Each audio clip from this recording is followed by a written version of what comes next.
So we're giving the cows a new area. Put a bale over here. We're trying to get them away from this mushy spot up ahead. So they're gonna go through that, and then we're gonna close the fence behind them and give them a different area that is hopefully a little better as far as storm and wind protection. So that's our next task, and we're gonna let them through in just a moment. I gotta just undo the fence from over there. How's everybody doing? You ready? That's your before pick.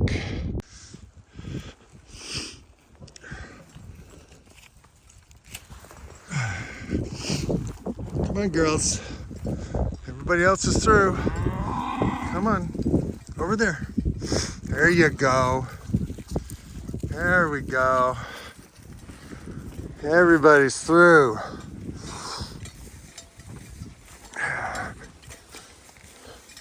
And they immediately start grazing. Look at that. They don't know there's a bale, but my cows are on it. They're heading up the hill. They see.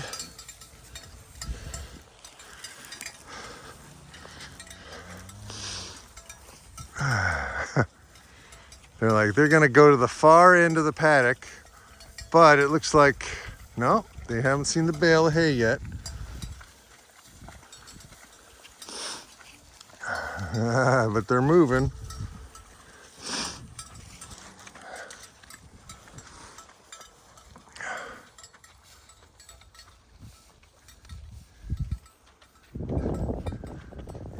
They're not happy about the wet anyway either. So the thing is, we don't want them here where it's all mushy. So we're gonna we'll close it here once they discover the bale. But they're already, their heads down, they're grazing, they're checking out what is there to eat. Look at Bud the bull. Look at Bud the bull. Yeah, it's January 4th, Bud the bull. Don't you know you're supposed to starve to death?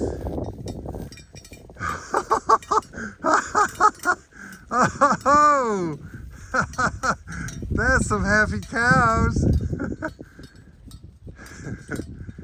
There's some happy cows. Hey, Bud, you're missing out. Bud's like, I've got real food. Oh, okay, girls. I'll come over there and check it out for you.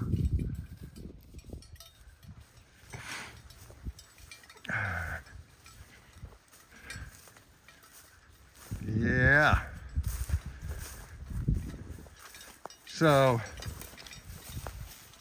you know, moving animals is just the most enjoyable part of this job. It just is amazing.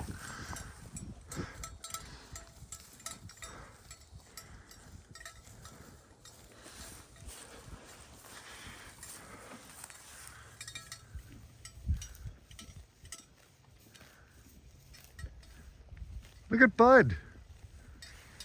He's like going at it, man.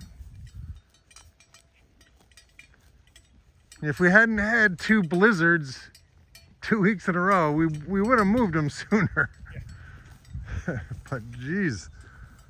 But that's the Greg Judy was saying that one of the things, like if you give them hay and they'd rather eat the grass, you know you got good forage.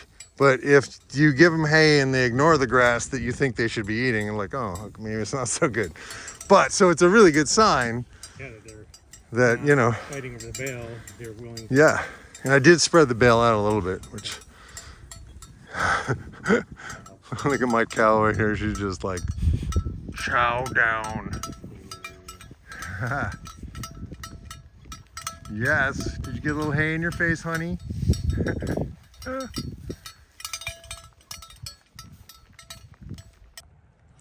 When I first mentioned winter stockpile to a local farmer,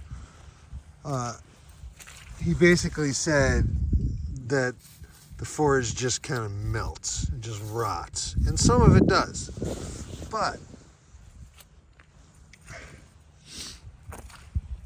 a lot of it doesn't. And the cows were they just had their head down, even though we just gave them a fresh bale of hay. And they're back on the hay now, but they came around and they were definitely grazing. So, not a bad afternoon's work. They had been in the other area since before Thanksgiving. We had given them additional areas of it, so they didn't just have the same area, but yeah, feels good to move them. And we're gonna reserve this area since it's kind of sheltered from the prevailing winds. We can move them into this area during a storm, or if we know a storm is coming, like the blizzard of Christmas 2022, we can tuck them in there. And we have plenty of rolls of my electric rope, and then Cory has these very long rolls of a smaller diameter. But and speaking of Cory, here it comes. We're gonna give them some water. See if we can get through their splurshy glurshy, kushplaji kajaji. All right, so the fence is working, and the cows are actually grazing and not just eating the hay, which is a really good sign. And Cory and I collaborated and got a bunch of tasks accomplished that were just made easier by having two people. So Cowabunga Shazam. Holy guacamole. It's a kind of a chilly, raw day, but it's above freezing, and it stopped raining. And yeah, I'm gonna go home and make dinner for my dad and call it a day. Boom.